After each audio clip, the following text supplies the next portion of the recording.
semuanya itu dilakukan pertama kali, yang terjadi apa? Lulus. Karena itu apa larinya? Faktor hoki.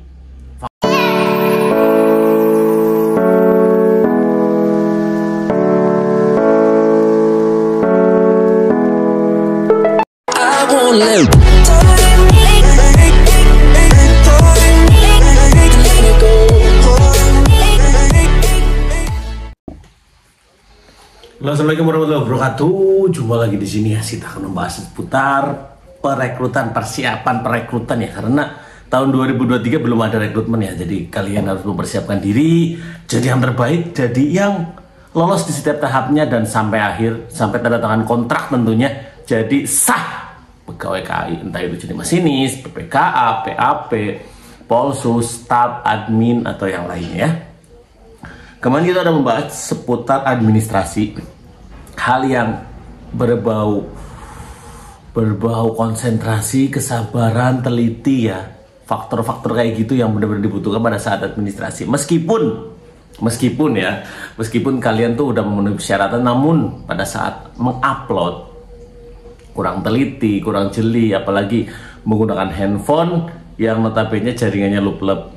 Saran sih masih menggunakan warnet ya, kalau emang belum memiliki laptop pribadi dan jaringan yang bagus ya. Lanjut ke kemarin juga udah bahas tentang kesehatan ya. Grade A, gimana sih caranya untuk mendapatkan grade A? Karena beberapa di sini tuh penggemarnya pengen jadi masinis ya.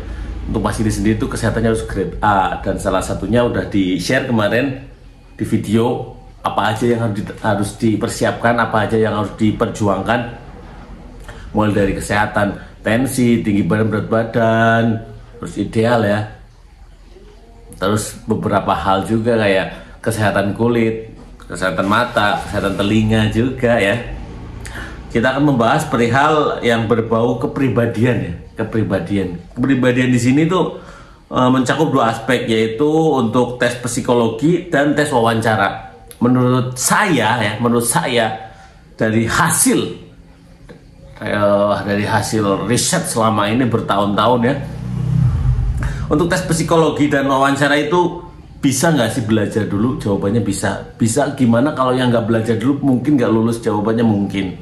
Tergantung kepribadian masing-masing, tergantung tingkat pengetahuan masing-masing. Karena pada saat rekrutmen ya, ini sebagai contoh aja, angkatan saya, dia baru lulus, dia belum pernah mengikuti tes masuk seleksi manapun, dia juga belum pernah ngalamin yang namanya tes psikologi dan tes wawancara.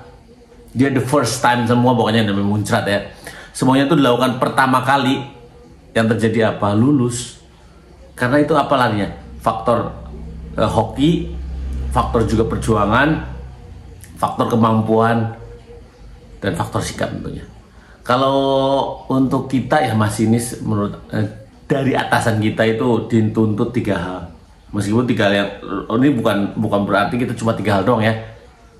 Ya semuanya harus dipenuhi. Namun ditekankan itu 3 aspek yang penting ya. Knowledge, skill, attitude. Ya. Knowledge, pengetahuan ya. Pengetahuan bisa diajarkan, bisa dipelajari. Skill pun kemampuan ya. Bisa belajar juga. Attitude yang paling luar biasa. Karena attitude itu larinya berbenturan langsung dengan dirimu sendiri, dengan hati kecilmu, dengan egomu, dengan seberapa ingin sih kamu masuk ke dunia pekerjaan, terutama di dunia kereta ya. Karena kereta itu pihak KAI khususnya itu mencari pegawai yang patuh. Pertama itu patuh terhadap aturan, tentunya mempunyai skill dan knowledge. Gatal gue belum mandi. Oke, kita akan bahas dulu tentang psikologi ya. Psikologi di KAI apa aja sih Kak? Ini ada beberapa aspek yang harus dipenuhi, dan ini kembali lagi ada di tanya jawab rekrutmen, semuanya udah saya ping. Buat teman-teman yang ingin digabung di sini, wajib banget yang harus namanya subscribe channel saya di YouTube ini. Dibuktikan dengan ngejapri di Telegram sama follow IG-nya adi_abbas pakai Z. Oke, tes psikologi atau psikotes itu ada yang namanya tes TIU 5. Tes TIU 5 itu apa? Silahkan dicari di Google. Diriku nggak akan memberikan sesuatu hal yang terlalu rinci, takutnya kamu terlalu manja ya. Tes TUI 5. Silahkan dicari di Google. Apa itu tes TUI 5? Kalau mau belajar silahkan belajar. Kalau kamu mau butuh yang namanya hard copy, silahkan pergi ke tempat loak atau Gramet atau tempat buku di mana di sana tersedia kayak tes CPNS ya. Kayak gitu membantu banget sih. Jadi minimal kamu tuh mengenal medan dulu. Bukan medan yang dijauh, tapi medan pertempuran kamu yang nanti akan dilalui. Boleh baru, boleh juga bekas. It's not problem. Kemudian sinonim antonim yang kedua ya. Jadi untuk tes psikologi ini nanti kamu akan disuguhkan pertanyaan berupa sinonim antonim. Ya, bahasa Indonesia. Tepat sekali ketika kamu belajar bahasa Indonesia, makanya jangan bolos. Sinonim antonim itu ada nanti pas psikologi. Waktu psikologi itu dari pagi ya, dari sekitar jam 7 jam 8 tuh nyampe jam 12. Jadi fisik kamu pun harus kuat, tidur harus sebelumnya cukup dulu, istirahat cukup kayak gitu ya, jangan sampai sakit. Karena kalau kamu pas sakit pada saat menggarap itu otomatis tidak akan maksimal, dan itu mempengaruhi nilai. Kemudian setelah sinonim antonim itu namanya tes MADAS plus soal cerita. Soal cerita kayak sama aja kayak matematika juga bisa juga yang bahasa Indonesia. Bila seorang karyawan, pokoknya kayak gitu ya. Hal-hal kayak gitu harus benar-benar dipelajarin. Diriku nggak akan mendetailkan, biar belajar kalian tuh mencari makan sendiri. Setidaknya garis besarnya udah saya kasih tahu. Kemudian setelah itu ada yang namanya bangun ruang. Bangun ruang di sini bukan menghitung luas atau bukan menghitung keliling atau ngejajar genjang dengan rumus teorema Pitagoras atau VR kuadrat, enggak. Tapi larinya kayak tes logika. Bangun ruang yang apabila diputar ke sini gambarnya kemana, apabila putar sini gambarnya kemana, hal-hal seperti itu. Jadi larinya ke logika, permainan imajinasi. Nah, mulai paham ya di sini. Makanya nggak ada salahnya kalian belajar. Download file ada di CD, grup ini pun ada. Jadi teman-teman nggak ada salahnya ketika kamu membeli buku tes CPNS, mau bekas mau baru. Menurutku itu nggak masalah. Tujuannya untuk mengenal medannya dahulu ya, medannya bukan medannya. Setelah itu lanjut ke pernyataan. Pernyataan apa sih kak? Yang kayak gimana sih pernyataannya? Kembali lagi, diriku akan membuat kamu penasaran tentang hal ini untuk mendorong kamu tuh membeli atau menyiapkan hal-hal untuk tes psikologi ini. Bisa di-download, bisa cari di YouTube, bisa di Google, bisa juga beli di tempat-tempat buku, entah itu loak atau apa. It's fine. Lanjut ke warteg, gambar pohon dan gambar orang. Warteg di sini yang 8 kotak. Sebelumnya juga udah saya sampaikan di konten sebelumnya. Bisa juga dicari di Google, di YouTube. Nanti untuk warteg ini ada 8 kotak. Nanti kamu diminta, setelah menggambar 8 kotak ini, kamu diminta untuk membubuhkan keterangan. Kemudian untuk dibubuhkan juga pernyataan, mana gambar yang paling kamu sukai, mana gambar yang kamu tidak sukai, mana gambar yang paling mudah, mana gambar yang tersulit. Semuanya disesuaikan tergantung arahan dari panitia.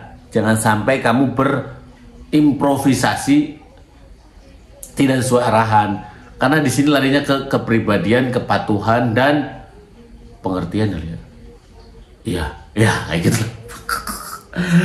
Di sini ada gambar pohon juga, ada gambar orang.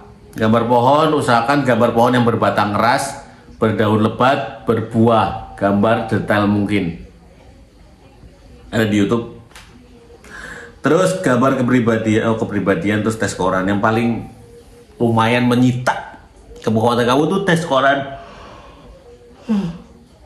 Aduh, tes koran tuh jangan sampai dilewat-lewat, jangan sampai kamu bermain-main atau bermain curang ya. Karena pihak panitia tuh lebih paham dan mengerti tentang hal-hal kayak gini. Untuk tes psikologi seharusnya udah paham untuk medannya ya. Kalau kamu nulis. Jadi pengetahuan kamu di sini diuji, ketahanan fisik kamu juga. karena cukup lama untuk tes psikologi ini. Oke, mau lanjut ke wawancara, paling 2 poin aja ya, karena udah agak siang diriku mau dinas. Untuk wawancara di sini sebenarnya pertanyaannya itu ngalir, namun ada beberapa aspek yang harus kamu kuasai dan kamu mengerti. Minimal paham apa aja sih yang harus dilalui. Jadi untuk pertanyaan mah akan mengalir sesuai dari jawaban kamu. Namun aspek-aspek ini benar-benar harus dikuasai. Antara lain, bersikap pada saat kamu pertama dipanggil. Atas nama Doni, wawancara nomor 5. Nah, perjalanan kamu dari pintu sampai kamu duduk itu udah ada tim penilaian. Biasakan berjalan nggak lengkap tegap baju juga nggak. Santai, berirama, sopan, tegap, dada dibusungkan. Setelah kamu sampai di samping meja pewawancara, jangan sampai duduk sebelum kamu dipersilakan duduk. Dah, sikap itu satu sikap pertama. Kemudian apabila sudah dipersilakan duduk, coba tarik kursi rada diangkat supaya tidak menimbulkan bunyi. Duduk senyaman mungkin, jangan bersandar ya. Jangan senyaman mungkin. Bukan berarti kamu dibikin nyaman. Tidak usah bersandar lah, tegap kayak gini. Tangan di paha, mata ke asesor atau ke wawancara. Boleh menggunakan dasi, boleh juga tidak kalau emang itu aturannya tidak tertulis. Namun hal yang benar-benar harus dipersiapkan itu rambut rapi ya, cukur rapi ke tukang cukur pinter lah. Wangi, pastikan harus mandi, sikat gigi juga. Ya, yang punya kumis tolong dirapikan, yang punya jenggot tolong dirapikan. Mau dipotong silakan, enggak juga silakan, itu pilihan kamu.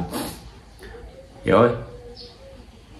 Kalau untuk bahan-bahannya lanjut besok kali ya. Ini udah mepet banget, aku mau dinas.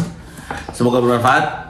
Berikutnya kita lanjut wawancara buat teman-teman yang masih penasaran wawancara nanya apa aja sih guys.